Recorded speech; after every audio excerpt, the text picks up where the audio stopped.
Hey, what's up, everybody? Pat here, great for recovering alcoholic and addict, just like every day. Guys, please don't forget to subscribe, leave the video a like, drop me a comment, and by all means share it with anybody you think might get something out of it.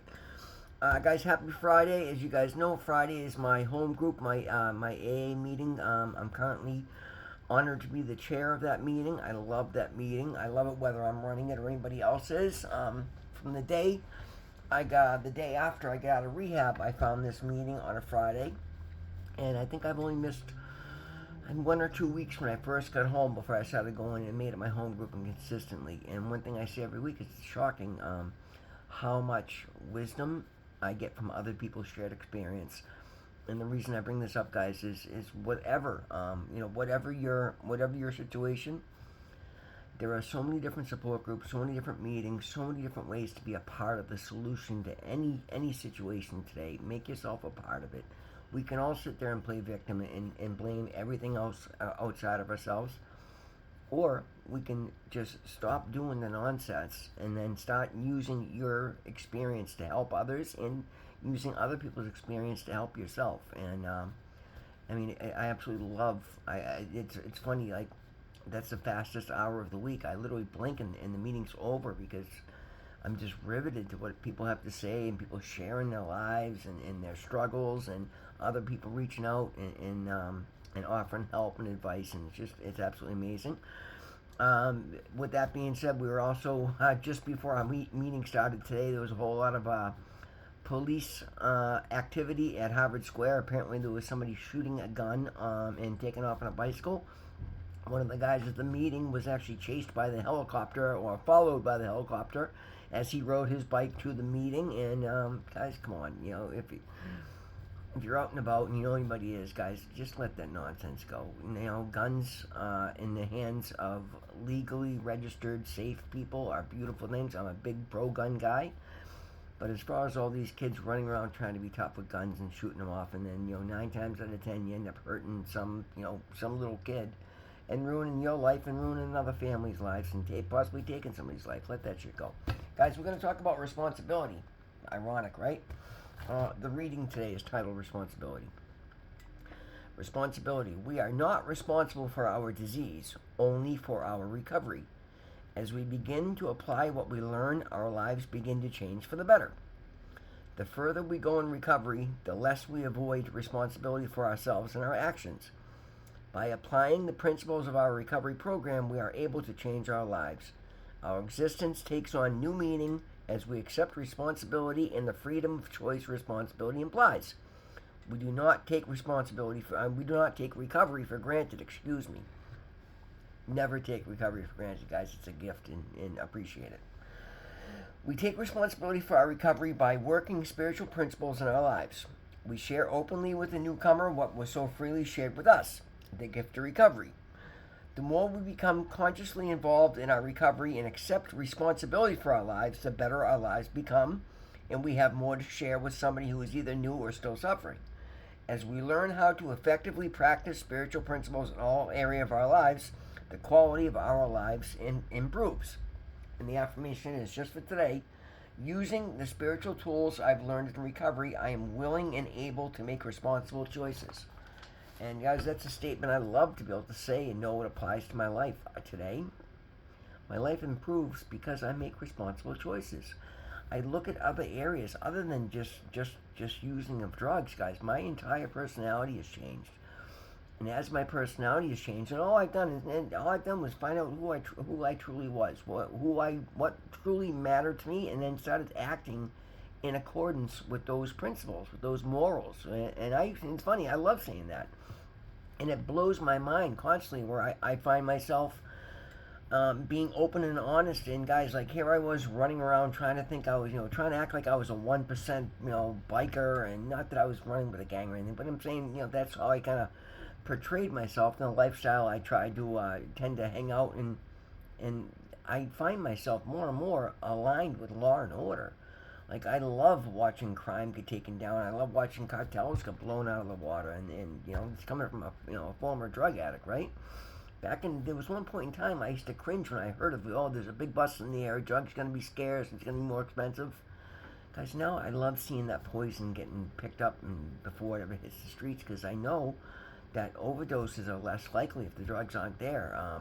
You know, young kids are less likely to start doing it because if it's not there for them to do. Like, this epidemic of addiction is brutal, and it's absolutely killing so many people and ruining so many lives. And mine was one of those. And again, I ruined my life by allowing myself to be owned by addiction, owned by a drug.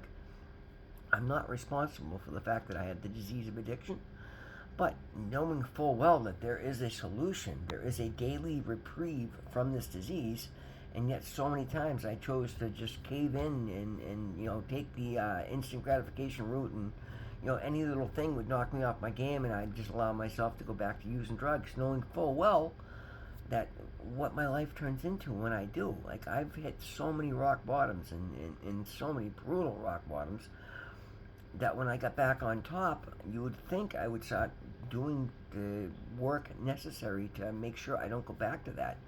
But because I wasn't paying attention and I wasn't applying these spiritual principles in my life, I would get complacent, and the next thing you know, I would think I could use just once, and I could use just today, and then I can use a little tomorrow, and then next, and so on and so forth. And next thing you know, I'm right back into stacking losses, and I stacked a lot of losses, guys. You know, it is what it is at this point. But here's the thing. I have no problem admitting that today, because I don't have to do that anymore. For once in my life, I truly, honestly know and believe that I can no longer ever use drugs again.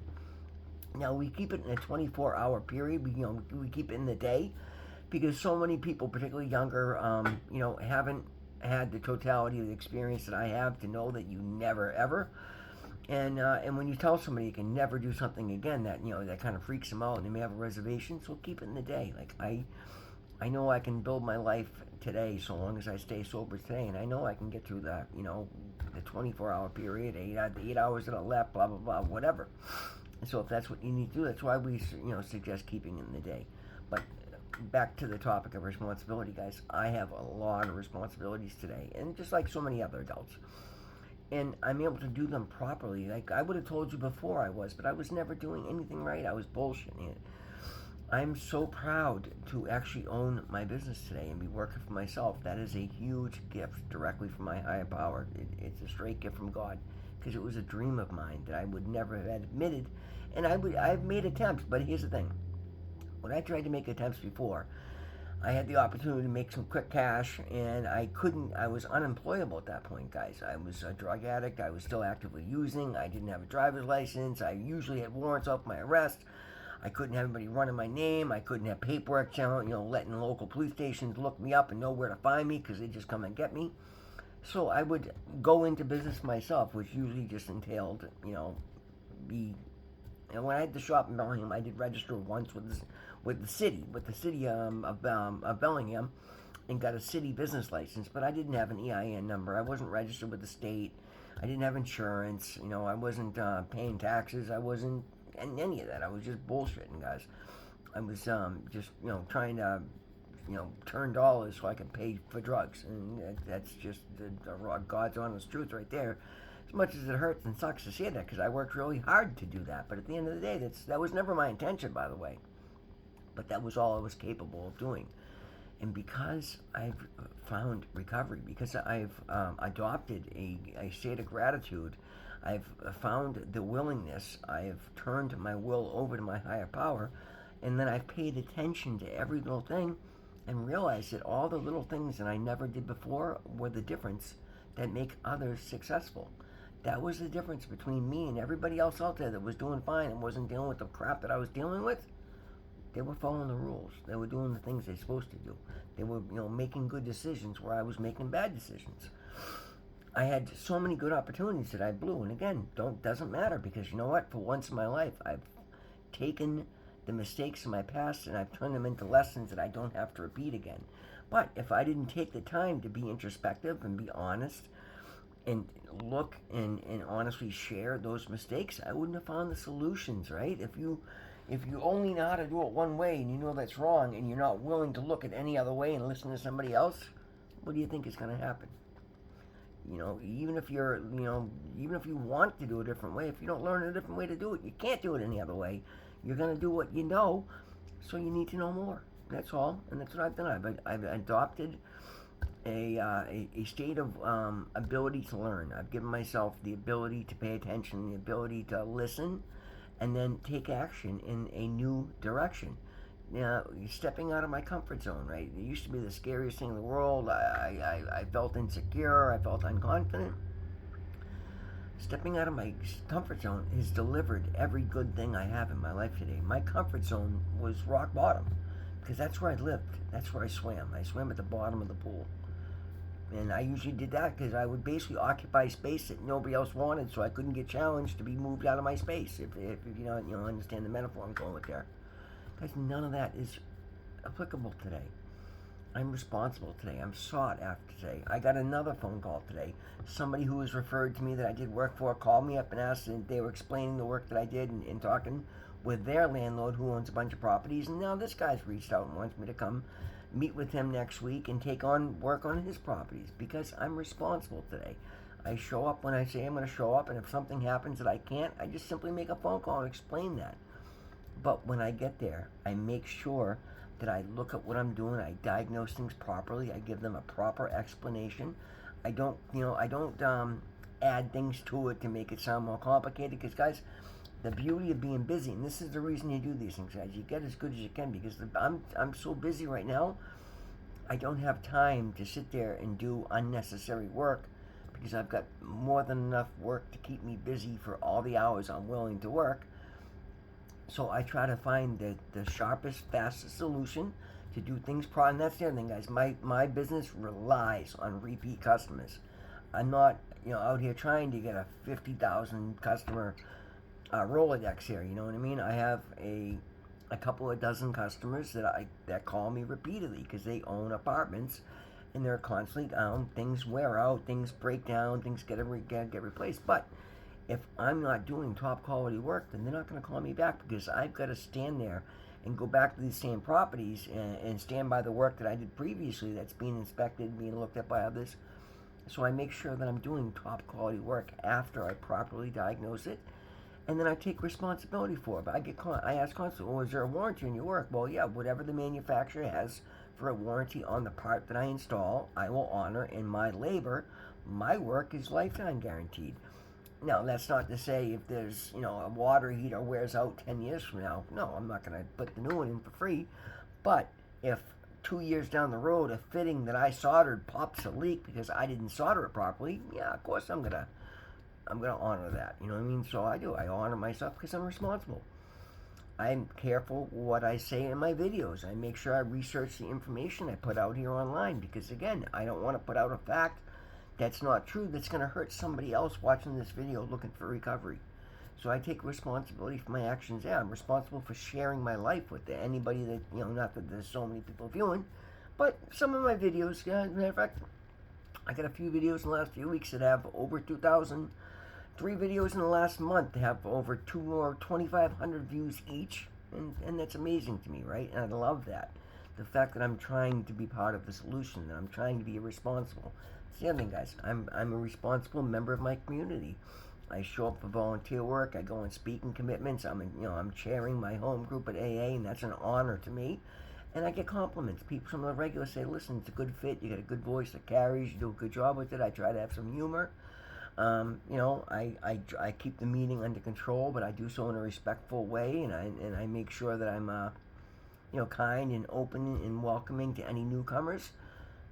It's great to be responsible. I used to be so afraid of responsibility because I was so used to failure. And again, I make mistakes today, but I don't deal with failures, because I do what it takes to get whatever I take on done responsibly.